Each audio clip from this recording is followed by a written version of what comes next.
Hi weavers, അസ്സലാമു അലൈക്കും. എല്ലാവർക്കും റമദാൻ ആശംസകൾ. എല്ലാവർക്കും സുഖമാണല്ലോ അല്ലേ? എല്ലാവർക്കും ദൈവത്തിൻ്റെ രക്ഷയും സമാധാനവും ഉണ്ടാവട്ടെ എന്ന് പ്രാർത്ഥിക്കുന്നു. അപ്പോൾ ഇത് 2 ദിവസം മുന്നേ എടുത്ത വീഡിയോ ആയിരുന്നു കേട്ടോ. അപ്പോൾ ഞാൻ ഇന്ന് വന്നിട്ടുള്ളത് ഒരു അടിപൊളി ചിക്കൻ മന്തിയുടെ റെസിപ്പി ആയിട്ടാണ്. അപ്പോൾ വളരെ പെട്ടെന്ന് തയ്യാറാക്കാൻ പറ്റിയിട്ടുള്ളൊരു ടേസ്റ്റി മന്തിയുടെ റെസിപ്പിയാണിത്. അപ്പോൾ തീർച്ചയായിട്ടും എല്ലാവരും ട്രൈ ചെയ്ത് നോക്കുക. വീഡിയോ ഇഷ്ടമായിട്ടുണ്ടെങ്കിൽ ലൈക്ക് ചെയ്യാനും ഷെയർ ചെയ്യാനും സബ്സ്ക്രൈബ് ചെയ്യാനും മറക്കരുത് കേട്ടോ. അപ്പോൾ ഇതെങ്ങനെയാണ് തയ്യാറാക്കുന്നതെന്ന് നോക്കാം. ഇതിന് വേണ്ടിയിട്ട് ആദ്യമായിട്ടൊരു മിക്സിയുടെ ജാറിലേക്ക് നമുക്ക് 1 ടേബിൾ സ്പൂൺ കുരുമുളക് ചേർത്ത് കൊടുക്കാം. പിന്നെ ഒരു 3 ഏലക്കായ ചേർത്ത് കൊടുക്കാം. പിന്നെ ഒരു 4 ഗ്രാമ്പൂ ചേർത്ത് കൊടുക്കാം. പിന്നെ ഒരു കഷ്ണം പട്ടയും ചേർത്ത് കൊടുത്തിട്ട് അത് നന്നായിട്ടൊന്ന് പൊടിച്ചെടുക്കുക. അത് പൊടിച്ചെടുത്തിട്ടുണ്ട്. ഇനി നമുക്ക് ചിക്കൻ പീസസ് നന്നായിട്ട് കഴുകി വൃത്തിയാക്കിയിട്ട് വെച്ചതാണ്. അപ്പോൾ മന്തിക്ക് കുറച്ച് വലിയ പീസാണ് വേണ്ടത്. ഞാനിപ്പോൾ ചെറുതായിട്ട് കട്ട് ചെയ്ത പീസാണ്. ഇനി നമ്മൾ പൊടിച്ച് വെച്ചിട്ടുള്ള കുരുമുളകും ഗരം മസാലയൊക്കെ ഇതിലേക്ക് ചേർത്ത് കൊടുക്കാം. അതുപോലെ തന്നെ കുറച്ച് അധികം മല്ലിയില ചേർത്ത് കൊടുത്തിട്ടുണ്ട്. ചെറുതായിട്ട് കട്ട് ചെയ്തിട്ട് മല്ലിയില ചേർത്ത് കൊടുത്തിട്ടുണ്ട്. പിന്നെ 2 കാപ്സിക്കം ചെറുതായിട്ട് അരിഞ്ഞിട്ട് അതും ചേർത്ത് കൊടുത്തിട്ടുണ്ട്. അപ്പോൾ മസാലയൊക്കെ കൂടുതൽ വേണമെന്നുള്ളവർക്ക് നമുക്ക് കുറച്ച് കൂടുതലായിട്ടാണ് ഞാനിപ്പോൾ എടുത്തിട്ടുള്ളത്. അപ്പോൾ കുറച്ച് മസാലയൊക്കെ മതി എന്നുള്ളവർക്ക് 1 ചേർത്ത് കൊടുത്താൽ മതി. പിന്നെ 2 മീഡിയം സൈസ് സവാള ചെറുതായിട്ട് കട്ട് ചെയ്തിട്ട് അതും ചേർത്ത് കൊടുത്തിട്ടുണ്ട്. പിന്നെ 2 വലിയ ലെമണിൻ്റെ ജ്യൂസും ചേർത്ത് കൊടുത്തിട്ടുണ്ട്. പിന്നെ 1 ടീസ്പൂൺ ചെറിയ ജീരകം ചേർത്ത് കൊടുത്തിട്ടുണ്ട്.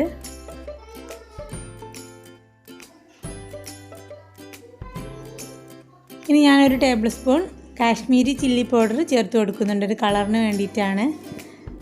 ഇനി വേണ്ടത് നമ്മുടെ മാഗി ക്യൂബാണ്. ഇത് 2 എണ്ണം എടുത്തിട്ടുണ്ട്. ഇതും കൂടി ഒന്ന് എല്ലായിടത്തും ആവുന്ന വിധത്തിൽ ഒന്ന് മിക്സ് ചെയ്ത് കൊടുക്കുക.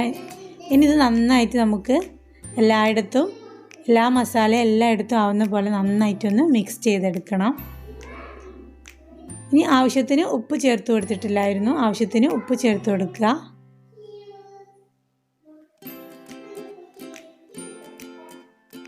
ഇതിലേക്ക് മെയിനായിട്ട് വേണ്ടത് സൺഫ്ലവർ ഓയിലാണ്. അത് ഒഴിച്ചു കൊടുക്കണം. 1 കപ്പ് സൺഫ്ലവർ ഓയിൽ ഒഴിച്ചു കൊടുക്കണം. പക്ഷേ ഞാൻ ഇതിൽ ചേർത്ത് കൊടുത്തിട്ടുള്ളത് 1 കപ്പ് വെളിച്ചെണ്ണയാണ് ചേർത്ത് കൊടുത്തിട്ടുള്ളത്. നല്ല ടേസ്റ്റ് ഉണ്ടായിരുന്നു വെളിച്ചെണ്ണയായപ്പോൾ. പിന്നെ ഇതിലേക്ക് കുറച്ച് പൊടിക്കാത്ത കുരുമുളക് ഒരു ടീസ്പൂൺ ചേർത്ത് കൊടുത്തിട്ടുണ്ട്. പിന്നെ കുറച്ച് മല്ലിയും ചേർത്ത് കൊടുത്തിട്ടുണ്ട്. പിന്നെ നമ്മൾ സെല്ല റൈസാണിത്, സെല്ല ബസ്മതി റൈസ്. ഇത് നന്നായിട്ട് കഴുകിയിട്ട് വൃത്തിയാക്കി വെച്ചതാണ്. അത് ഒരു അരമണിക്കൂർ കുതിർക്കാൻ വെച്ചിരുന്നുണ്ട്. ഇപ്പം നമ്മുടെ വെള്ളം നന്നായിട്ട് ചൂടായി വന്നിട്ടുണ്ട്. ഇതിലേക്ക് 3 ഏലക്ക, ഗ്രാമ്പൂ, പട്ട ചേർത്ത് കൊടുത്തിട്ടുണ്ട്. ഇനി വെള്ളം നന്നായി തിളച്ച് വരുമ്പോൾ നമുക്കിതിലേക്ക് നമ്മൾ കഴുകി വൃത്തിയാക്കി വെച്ചിട്ടുള്ള അരി ചേർത്ത് കൊടുക്കാം. ഇനി നമ്മൾ റൈസ് ഉണ്ടാക്കാനുള്ള പാനിലേക്ക് കുറച്ച് 1 ടേബിൾ സ്പൂൺ വെളിച്ചെണ്ണ ഒഴിച്ച് കൊടുത്തിട്ട് ഇതിലേക്ക് നമ്മൾ മാരിനേറ്റ് വെച്ചിട്ടുള്ള ചിക്കൻ പീസസ് മുഴുവനായിട്ടും ഇട്ട് കൊടുക്കാം. എന്നിട്ട് ഇതൊന്ന് തിളച്ച് വരട്ടെ. അപ്പോഴേക്കും നമ്മുടെ ചോറ് ഇവിടെ റെഡി ആയിട്ടുണ്ട്. ഒരു 1/4 ഭാഗം വേവായിട്ടുണ്ട്. ഇനി നമുക്ക് ഇതിലേക്ക് നമ്മുടെ വേവിച്ച് വെച്ചിട്ടുള്ള റൈസ് ചേർത്ത് കൊടുക്കാം. അപ്പോൾ ഇതൊന്ന് നല്ലപോലെ തിളച്ച് വന്നിട്ടുണ്ട്. ഇതിൻ്റെ മുകളിലായിട്ട് റൈസ് ഇട്ട് കൊടുക്കാം. ഇനി ഇത് ഒരു 20 മിനിറ്റോളം നമ്മൾ സിമ്മിലിട്ടിട്ടൊന്ന് കുക്ക് ചെയ്തെടുക്കണം. എന്നിട്ട് ഇതിൻ്റെ മുകളിലേക്ക് കുറച്ച് ചാർക്കോൾ, അതിൽ കുറച്ച് ഓയിൽ ഒഴിച്ച് കൊടുത്തിട്ട് വെച്ച് കൊടുക്കാം. പിന്നെ ഒരു 3-4 പച്ചമുളകും ഇങ്ങനെ റൈസിന് മുകളിലായിട്ട് കുത്തി വെച്ച് കൊടുത്തിട്ടുണ്ട്.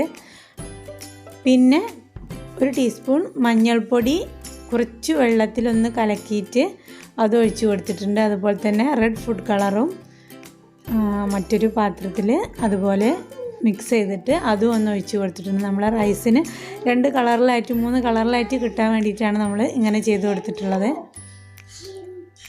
അപ്പോൾ ഇതൊക്കെ റെഡി ആയിട്ടുണ്ട്. ഇനി നമുക്ക് കനൽ എടുത്ത് മാറ്റാം.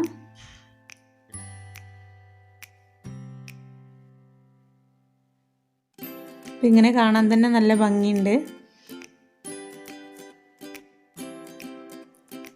നമുക്ക് ചിക്കനൊക്കെ വെന്തിട്ടുണ്ടോ നോക്കാം. അപ്പോൾ ചെറിയ പീസായതുകൊണ്ട് തന്നെ നന്നായിട്ട് വെന്തിട്ടുണ്ട്.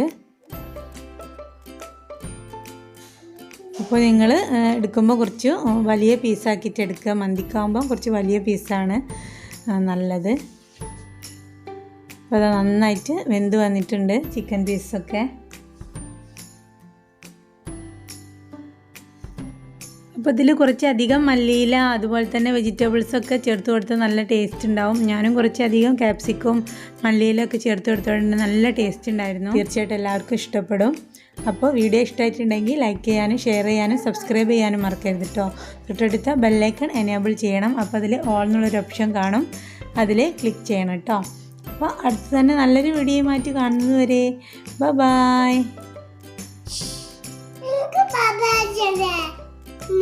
എന്നാ പറഞ്ഞോ.